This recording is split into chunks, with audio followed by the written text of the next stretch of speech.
Hello, in this video I want to show you how to create schedules for Medion x50.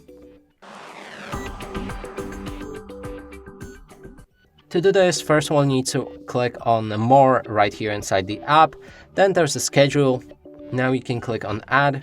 Here select an hour for when the robot will be able to work. So let's set it around 9:56 is alright.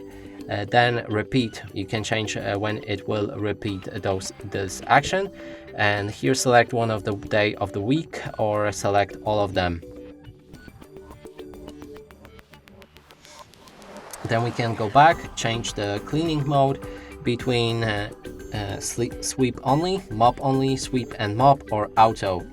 We also have the suction power that we can switch between quiet, auto, strong, or max.